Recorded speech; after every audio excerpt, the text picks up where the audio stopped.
si Ma'am Christine. Ma'am Christine, ikaw pala sadya ay luka-luka, ano? Okay, very matahimik ka lang naman before, hindi ka ganun kaluka-luka, pero ngayon sobrang luka-luka mo sa klase. Bubbly, ika na. Ano? So, ikaw ay presentable, energetic, lively, and lagi ka din nakasmile. And very good communication skills.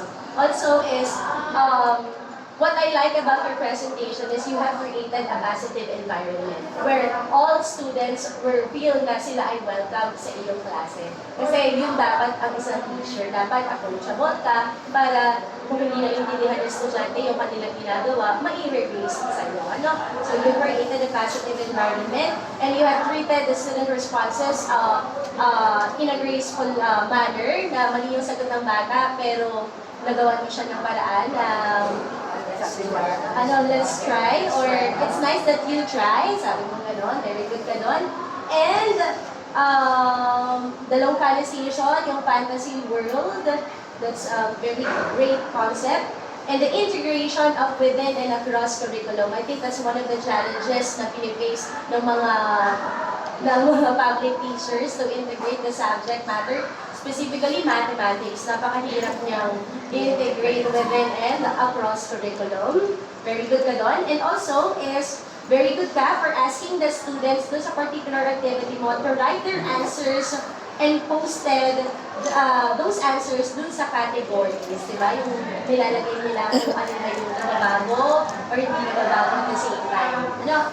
And very good presentation ng lesson kasi students were really engaged 100% kasi nga ang ganda ng iyong concept, and students also were given a chance to solve. Okay, now for my recommendation, Ma'am Christine, you have to avoid yung speaking pace sobrang bilis. Okay, siguro para hindi mo makalimutan yung sasabihin mo sa sunod. So let's try to stay calm, just relax.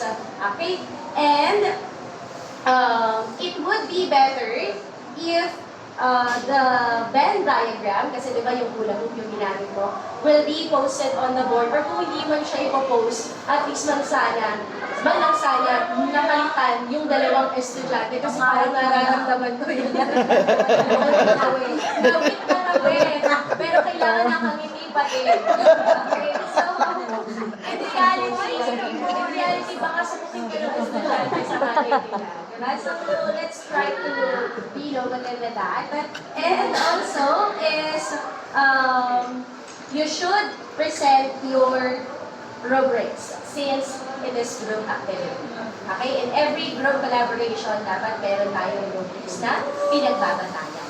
Okay? But overall, congratulations, Ma'am Rodelia. I was mesmerized with your transformation.